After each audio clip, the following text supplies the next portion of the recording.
Hey, Brandon. Today what I want to do is we're just going to dwell on something we've been wanting to do, and we want to do this for a while. We're going to do like an alchemical kitchen type thing, because in our mind that old food preservation techniques, brewing, herbalism all led up into alchemy in the Renaissance period. But up to that point, I mean, people, basically just preserve foods. That was a major thing in ancient times, is preserve foods. There's a lot of attributes to them. They're probiotic. If somebody's a prepper and stuff like that, being familiar with how to preserve foods or have foods that are fermented and care for them and culture them is a way of not only preserving it, but also, not wasting stuff. So, which I guess is preservation. But what we're going to do today is we're going to make surmielk, which is sour milk. I've heard it called sap before, but I don't know if that refers to actual traditional buttermilk, which is actually when you churn butter, and a lot of European butters are made from sour creams that are slightly soured. Because when you skim cream off of milk, when it separates, the milk has bacteria in it. And if you store it in a root cellar in a cool environment like in the northern countries, it'll last a while, but eventually it starts to sour. If you were to have whole milk, which a lot of times I drink whole milk that's raw from a great AA dairy, which we don't have that today. We can do this later. I'll show you how to make sour milk or sour milk from that. And it's really better, but I mean, if you don't have that ability, what you can do is buy buttermilk that's actually cultured. Make sure it has live cultures in it, which this one I'm sure of because I buy it regularly, and I do make more buttermilk out of it. And I like whole buttermilk. They don't sell whole buttermilk. They give you 1% milk fat, which I like whole. So what we're going to do is we're going to take whole milk here, and I've used this down till about here, about a quarter about here, and it's time to make more. Now I use these containers and just pour this milk in here. Now the thing with this, if you're very careful, you can just pour it in here on top of the other milk, and it's a starter to continually keep doing this. But the only thing that I can say about this is if you feel like these plastics are dangerous in some way, and they're food grade plastics, and you would like to do this in a sterile jar, you can do that as well. Just make sure whatever you sterilize the jar with will not kill your bacterial cultures, or of course you're not going to end up with buttermilk, you're going to end up with something nasty. This shouldn't take more than 8 hours or so. They say overnight, It could take longer, but, you don't want to fill it all the way up. Make sure you have room to shake it. And we don't want to put this cap on it. Put this one on here. And you want to shake it up really, really good. And this is basically all you're going to do. If you're shaking this up, and we've got it all shook up, I'm going to set it right here. We're just going to set it out somewhere where it won't be bothered. You don't want it to get too hot, of course, but just room temperature. If you've got a 70-degree house, 80, I mean, people complain and say hot, bad, but it's not bad. But just watch it more closely. Because as soon as this thickens up, and you can tell it's fairly thick, you can tell when you shake it, it's going to be time to test it, see if it tastes properly, smell it first, look at it. We'll put it in the glass. We'll do that later. We're going to come back when this is ready so I can show you what it's supposed to look like and taste like. Anything else to say about it? About how many hours is it supposed to sit? About 8. It could be quicker. It depends on how strong your culture is. If we were to do this with raw milk, we would set it out longer possibly for it to thicken up, and then keep adding more milk to it and let it thicken up until it got a good strong culture. That's how you make a culture like this. But this, of course, is from the store. It's going to be one bacterial culture. But if you keep refurbishing it and making it, it may slightly change flavors, because you will get other bacteria that are symbiotic that won't harm you that might start living in it. Because you've got lactic acid in it, nothing bad is going to grow in the milk. Because it's going to, if it's sour like it's supposed to be and tastes pleasant, which it may be a little sweeter than what you get at the store, especially using whole milk, it's fine. Because the lactic acid is what preserves this product. It's just like if we make sauerkraut, which we'll show you how to do that later, and I'll show you how to make cheese and whey out of this, and we might even try preserving some meats and stuff in the whey, because that was done in the Viking era and early period by all of our ancestors that actually used milk products. But anyway, put this back in the fridge, leave this out somewhere, and just let it sit where nobody will bother it. You should be good. We'll be back to check it in a bit. Back, and it's been about 12 hours. We're going to try out this milk. Seems promising. It sounds really thick and good. We did 12 hours. It might be ready in 7 to 8 hours. You want to know what consistency you want and the tartness you like. as long as it smells good, tastes properly like a fermented product should, you should have no problems. But this to give you a warning, if for some reason you take this stuff and you leave it out,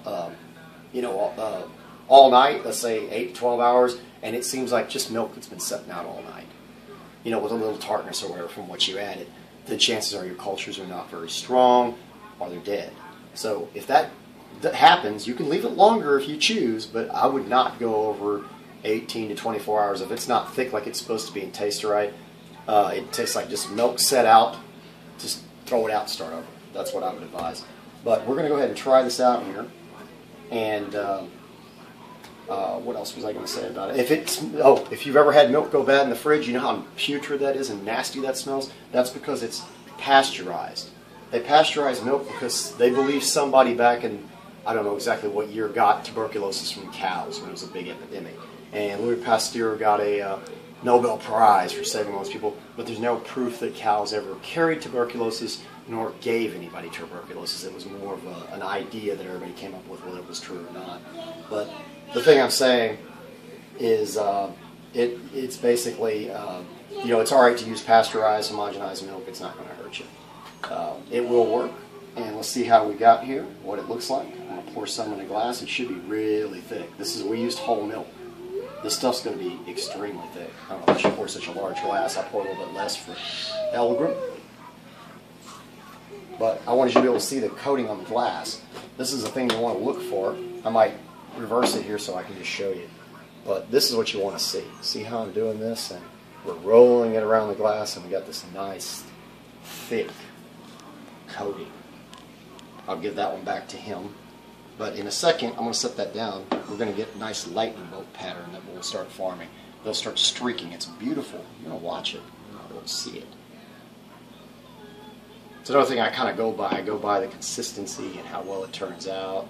And if you look at this, you can see the streaking start. If we let it set a second, it'll be more extreme. I'm going to taste it real quick while we're doing that.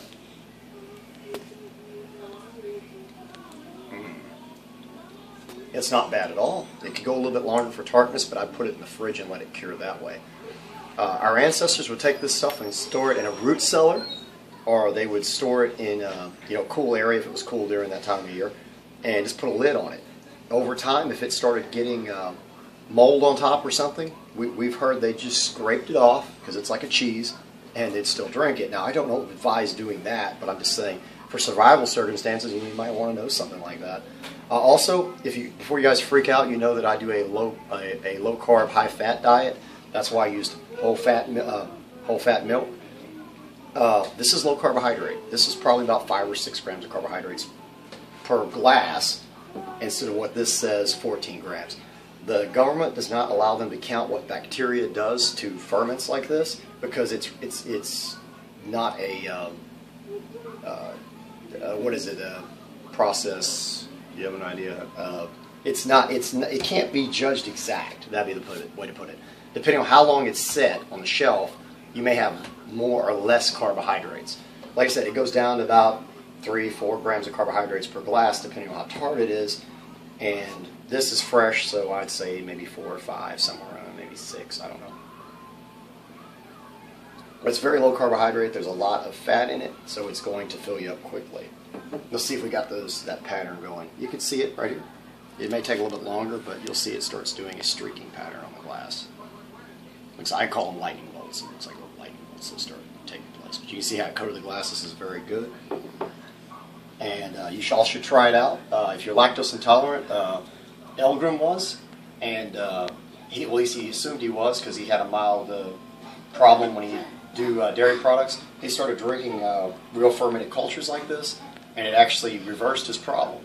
So if milk really hurts you, I wouldn't advise you to imbibe it and then get sick by it. But if you take small quantities of this and it actually helps you, it might actually reverse the problem. Trying to think of one other thing I wanted to cover. Oh, it's good for your bacterial flora. Let's say if you just did a regimen of antibiotics like I did on my hand. They made me take them. I normally don't even take antibiotics. This is really good for your stomach, and it'll reverse a lot of the problems of your digestive problems you get from antibiotics making you feel weak and so on. All right, this is really, really good. We're going to start doing this for y'all. We're going to show old food preservation techniques. They're good for preppers, what have you, people who are in historical recreation, reenactment, people just want to know about history. And what we want to know is, what would you like us to call a program? Elgrim likes the idea of Fran Can Cook, but I always wanted to call it Alchemical Kitchen, or should we just label them whatever they are? Just let us know, put it in the comments down below if you'd like us to label these so you know which these videos are when we're doing with herbalism. We're talking about old food preservation techniques, bread making, ale making, mead making. We'll have mead recipes and we'll do them with wild yeast. Let me know. That's what we'd like to know.